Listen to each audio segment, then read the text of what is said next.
ஒரு நாள் அழகிய காலை வேளையில் ஆக்டிவ் டியூட்டி செல்வதற்காக நண்பருடன் சென்று கொண்டிருந்தேன் பைக்கில். இந்த மாதிரி போயிட்டு இருந்தேன்.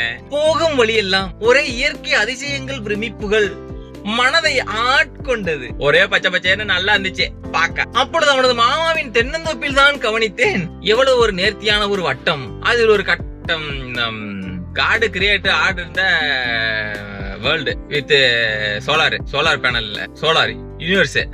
வீட்டுக்கு வாமாப்ல சாப்பிட்டு போலான்னு சொல்லி இருந்தா போயிருக்க மாட்டேன். டீ குடிக்க கூப்பிட்டாப்ல போயிட்டேன். அம்மா டீ போட்டுட்டு இருக்கும் போது பின்னாடி எடுத்துக்கிட்டு ஓடனா, பால் மட்டும் தனியா காய்ச்சி. எங்கரா போறான் அப்படின்னு சொல்லிட்டு பார்த்தா கண்ணி குட்டி போட்டிருக்கு. அதுவும் ஒரு குட்டி 2 குட்டி இல்ல, மொத்தம் 10 குட்டி. ஒரு சில நாய்க்குட்டி அதுவே எட்டி குடிச்சிருது. ஒரு சில நாய்க்குட்டி வந்துட்டு குடிக்க தெரியலையா, அந்த நாய்க்குட்டி எல்லாம் வீக் ஆயிருமா. அதுக்கப்புறம் குடிக்க மாட்டேங்குது. அதனால என்ன பண்றாப்புல, இவர் ஒவ்வொன்னா பிடிச்சு விட்டுக்கிட்டு இருக்காப்புல, வேலையெல்லாம் விட்டு இதே மெனக்கிட்டு ஒரு வேலையா பாத்துக்கிட்டு இருக்காப்புல. வேற லெவல்ல. ஆனா பேரு தாங்க கண்ணி. காலை தூக்கி போட்டுச்சு பாருங்க அந்த தகப்பன்ஸ். இப்படி தோல்ல வந்து தூக்கி போட்டுச்சு பாருங்க.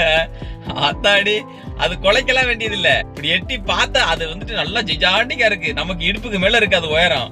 காலை தூக்கி படிச்சா நமக்கு தலைக்கு மேல இருக்காது தலை.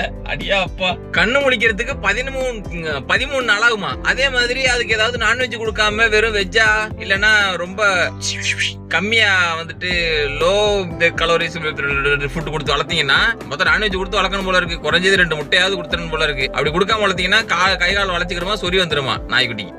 அதனால நீங்க சாப்பிடுறீங்களோ இல்லையோ, அதுக்கு நான்வெஜ் போட்டுருங்க. 3 தடுப்பூசி போட்டதுக்கு அப்புறம் தான் நான்வெஜ் கொடுக்கணும். ஓகே, அது வரைக்கும் நீங்க நல்லா சாப்பிடுங்க நான்வெஜ். வாத்தோட குணாதிசயம் நீந்துறது. அதே மாதிரி இந்த நாய்க்குட்டியோட குணாதிசயம் என்ன அப்படின்னா, துருதுருன்னு ஓடியாடி விளையாடுறது. அதனால உங்களுக்கு நாய் வளர்க்கணும் ஆசையா இருந்துச்சுன்னா ஃபர்ஸ்ட் காமோட கட்டுங்க, அதுக்குள்ள வீட்டை கட்டுங்க, அதுக்குள்ள சுத்தி மரம் செடி குட்டி எல்லாம் நட்டு வைங்க. அதுக்கப்புறம் எலி நல்லா வர்ற மாதிரி பாருங்க. ஏன்னா இந்த எலி இதெல்லாம் பார்த்துன்னா நல்லா துரத்த ஆரம்பிச்சிடும். அதுக்கு வந்துட்டு விளையாண்டுட்டே இருக்கணும் துருதுருன்னு. ஃபர்ஸ்ட் அவுட் பண்ணுங்க. அப்படி சப்போஸ் அதெல்லாம் உங்களால பண்ண முடியல அப்படின்னா, உங்க ஊர்ல யார் வீட்டுல பெரிய கமெண்டா இருக்கோ அவங்க வீட்டுல கொண்டு நாய்க்குட்டி விட்டுருங்க. காலை மதியம் இரவு 3 வேளை சாப்பாடு போட்டுருங்க. அவங்க வீட்டுல காவா காத்துக்கிறேன்னா சந்தோஷமா போட்டு எல்லா உயிரினத்திலும் அன்பு செலுத்துவோம். இந்த வீடியோ உங்களுக்கு பிடிச்சிருந்தா லைக் பண்ணுங்க. கண்டிப்பா பிடிக்கும் எனக்கு தெரியும். அதனால இந்த வீடியோ யாருக்காவது ஷேர் பண்ணுங்க. அதுவும் பண்ண மாட்டேங்க தெரியும். முடிஞ்சா சப்ஸ்கிரைப் பண்ணுங்க. நன்றி, வணக்கம்.